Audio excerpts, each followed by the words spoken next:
రాజులకు రాజు ప్రభులో ప్రభు అయిన యేసుక్రీస్తు నామంన మీకు శుభములు. ఈరోజు దేవుడు మనకు అనుగ్రహించిన వాక్య ధ్యానము కీర్తనల గ్రంథము 91వ అధ్యాయము 2వ వచనం.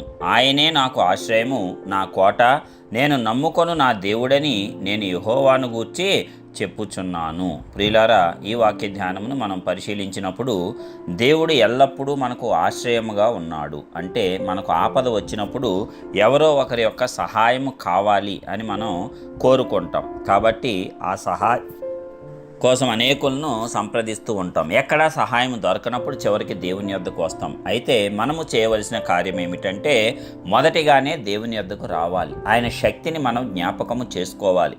అనేక మార్లు మనలను తప్పించి, విడిపించి, రక్షించి, కాపాడినటువంటి దేవుడి క్రియలను మనము జ్ఞాపకం చేసుకుంటే, నీకు వచ్చినటువంటి భయంకరమైన సమస్య అయినా, నీవు అనుకునేటట్లు పెద్ద సమస్య అయినా దేవుడు సహాయం చేస్తాడు. సాధారణంగా మనం అనుకుంటాం ఇది చిన్న సమస్య, ఇది పెద్ద సమస్య, కానీ దేవుడికి ప్రతి ఒక్కటి ఒకే రకంగా కనిపిస్తుంది.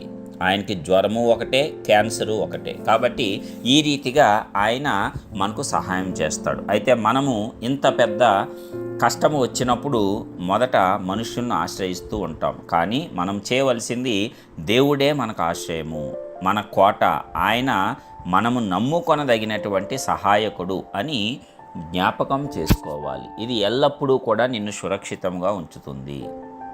ఇక్కడ భక్తుడు చెప్తూ ఉన్నాడు కదా, ఆయనే నాకు ఆశ్రయము, నా కోట, నేను నమ్ముకొను నా దేవుడని నేను యెహోవాను గూర్చి చెప్పుచూ ఉన్నాను. అంటే దేవుడు గూర్చి సంపూర్ణంగా తెలిసిన తరువాత మాట్లాడినటువంటి మాటలు ఇవి.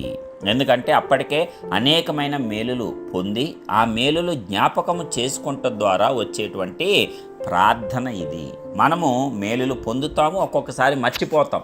అనేక మార్లు గుర్తుపెట్టుకుంటాం, కృతజ్ఞత చెల్లిస్తాం, కానుకలు అర్పిస్తాం, సాక్ష్యములు చెప్తాం. అయితే కొంతకాలానికి వాటిని మర్చిపోయి వేరొక సమస్య వచ్చినప్పుడు మరలా భయం చెందుతూ ఉంటాం. ఇది మానవులుగా మనకు వచ్చేటువంటి స్వభావం. అయితే దేవుడు దీనినే తొలగించుకొని నూతన స్వభావంను ధరించుకోమంటున్నాడు. ఎందుకు నీవు భయపడతావు? నేను ఉన్నాను కదా, నేను నిన్ను ఆదుకుంటాను కదా, నేను నిన్ను రక్షిస్తాను కదా, నేను నీకు సహాయము చేస్తాను కదా.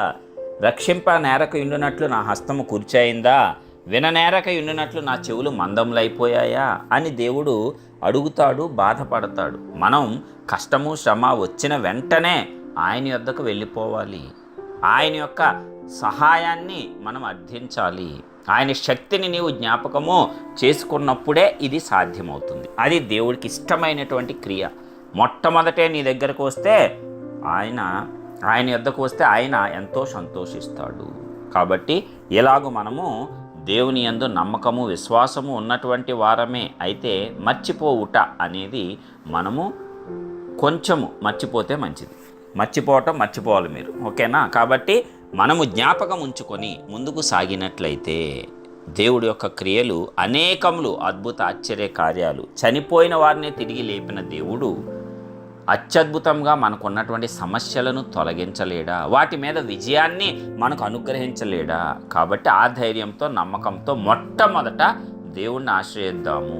ఆయన మనకు ఆశ్రయము, ఆయన మన కోట, మనము నమ్ముకొనదగినటువంటి దేవుడు అని మనము కూడా ఆయన గూర్చి చెప్పి చాటించి దానిని నిరూపించాలి. అప్పుడు విజయవంతమైన విశ్వాస వీరులుగా మనము లోకాన్ని వెలిగించగలుగుతాము. ఇలాంటి కృప మనందరికీ పరిశుద్ధాత్మ దేవుడు అనుగ్రహించునుగాక. ప్రార్థించుకుందాం. కృపా సత్య సంపూర్ణుడా, సర్వశక్తిమంతుడా, రక్షించేటువంటి దేవ, మా యొక్క ఆశ్రయంగాను, కోటగాను, ఎత్తైన దుర్గంగాను ఉన్నటువంటి శక్తిగల తండ్రి, మీ ఘనమైన నామానికి వందనాలు చెల్లిస్తున్నాం.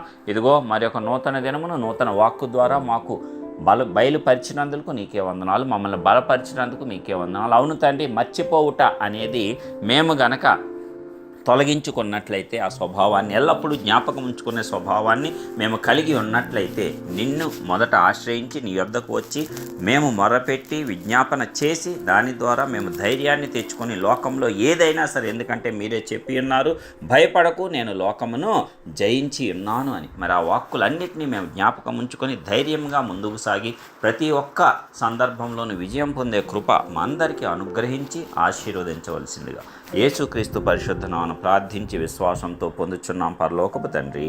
ఆమేన్.